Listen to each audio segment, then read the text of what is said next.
The Senate gavels back into session with a lot that Congress must do, but with little time to act. In less than a week, the federal government will begin to shut down unless both sides work together to extend funding. Meanwhile, the moral obligation for Congress to help the people of Ukraine and fortify our own national security grows heavier with each passing day. And it's imperative that we make real progress in the coming weeks towards our ultimate goal of finishing the appropriations process. These are just a few of the tasks facing Congress as winter turns to spring. The margin for error on any of these is razor thin.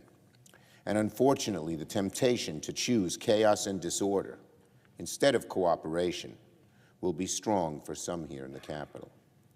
By now, it is clear that when serious-minded Democrats and serious-minded Republicans engage each other with a desire to get things done, with a desire to get to yes, good things happen, even in divided government. We avoid shutdowns. We invest in the American people. We make our country stronger.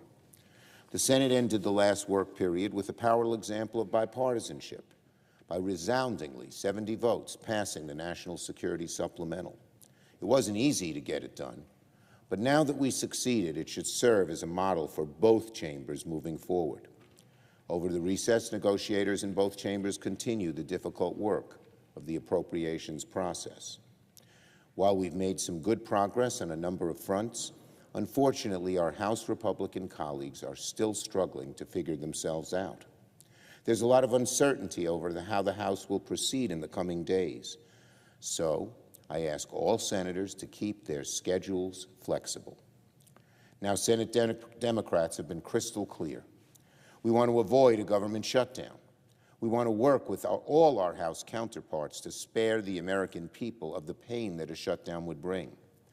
But for that to happen, congressional leadership must resist the centrifugal pull of extremism emanating from the hard right.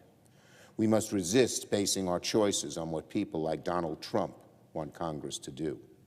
We need to remember our responsibility to the American people and do our jobs.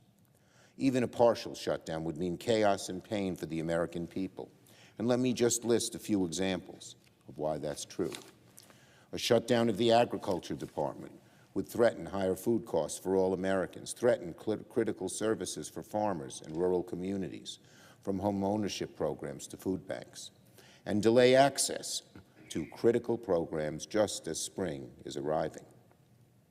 A shutdown of the Veterans Administration would close our veteran outreach offices and thereby freeze critical programs that support our nation's heroes, those who risked their lives for us. A shutdown of the Housing Department would leave American families high and dry without key federal housing loan support, potentially causing rent and housing prices to spike. A shutdown of the Transportation Department would risk travel delays and traveler safety by freezing the hiring of air traffic controllers, as President, you well know. This is just the tip of the iceberg. A shutdown would also throw a wrench into our economic recovery. It would raise costs, just as inflation has returned closer to normal levels. It would make communities less safe. I am hopeful that pragmatic Republicans will engage in responsible governing by working with Democrats to avoid a shutdown this week. Senate Democrats want to do the right thing and keep the government open. I hope the House continues to work with us in good faith to make that happen. But time is short. Time is short.